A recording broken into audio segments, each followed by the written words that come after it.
अगर सब कुछ गर्भ में ही तय हो जाता है, तो फिर भगवान श्री कृष्ण गीता क्यों कहते हैं? क्या हमारा सुख दुख, सफलता असफलता जन्म से पहले ही लिखी जा चुकी है?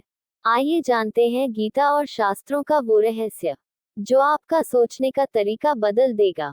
जय श्री कृष्णा। नमस्कार दोस्तों, आप सभी का धार्मिक कहानियां 2.0 चैनल पर हार्दिक स्वागत है। दोस्तों, क्या आपने कभी अकेले में बैठकर यह सोचा है, क्या हमारा जीवन पहले से लिखा जा चुका है? क्या गर्भ में ही ये तय हो जाता है कि हम सुखी होंगे या दुखी? अगर सब कुछ भाग्य है, तो फिर कर्म करने का क्या अर्थ है? आज के इस वीडियो में हम श्रीमद् भगवद गीता, शास्त्रों और कर्म सिद्धांत के आधार पर इस गहरे रहस्य को सरल भाषा में समझेंगे। वीडियो को अंत तक जरूर देखिए, क्योंकि अंत में आपको अपने जीवन से जुड़ा एक बहुत बड़ा सत्य समझ में आएगा। दोस्तों, एक छोटी सी कथा सुनिए, राजा और भाग्य की। एक बार एक राजा ने एक संत से पूछा, महाराज, क्या मनुष्य का भाग्य जन्म से ही तय हो जाता है?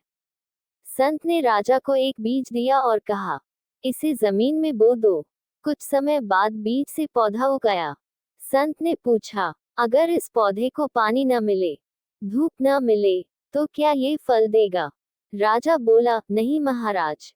संत मुस्कुराए और बोले, बीज भाग्य है, लेकिन पानी और देखभाल पुरुषार्थ।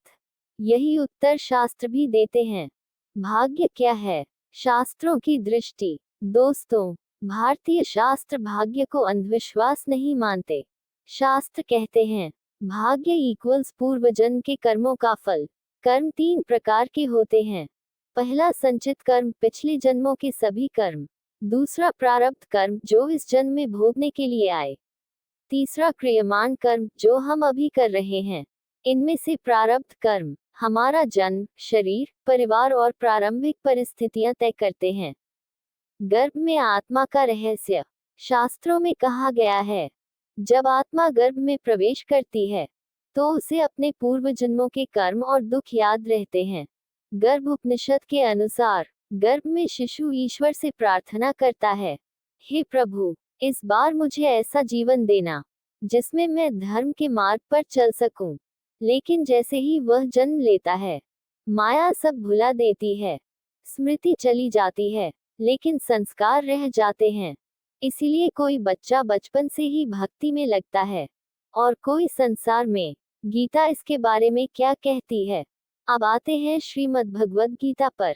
गीता श्लोक 1, कर्म का अधिकार। अध्याय 2 का 47वां श्लोक।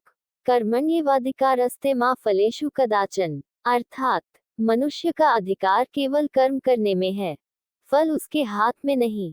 इसे हम एक कहानी के रूप में समझते हैं, किसान और फसल की। एक किसान खेत में बीज बोता है।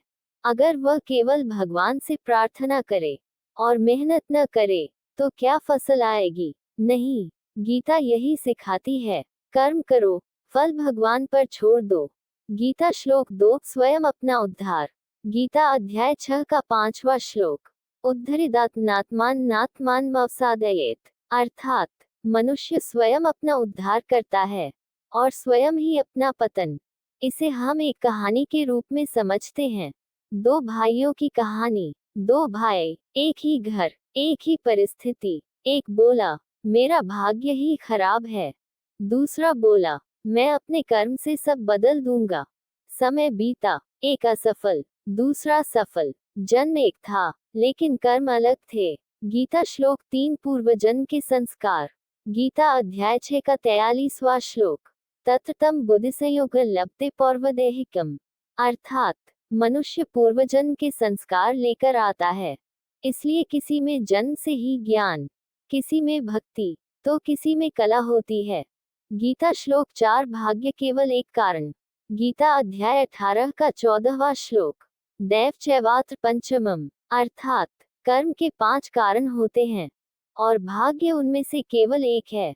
दोस्तों, महाभारत में अर्जुन के पास भगवान श्री कृष्ण स्वयं थे। अगर भाग्य ही सब कुछ होता, तो श्री कृष्ण गीता क्यों कहते? युद्ध अर्जुन को ही लड़ना था। भगवान मार्ग दिखाते हैं, चलना मनुष्य को होता है। दोस्तों, अगर सब कुछ गर्भ में ही तय होता, तो राम वनवास क्यों जाते? तो कृष्ण कर्म का उपदेश क्यों देते? तो गीता क्यों कही जाती? क्योंकि मनुष्य बदल सकता है।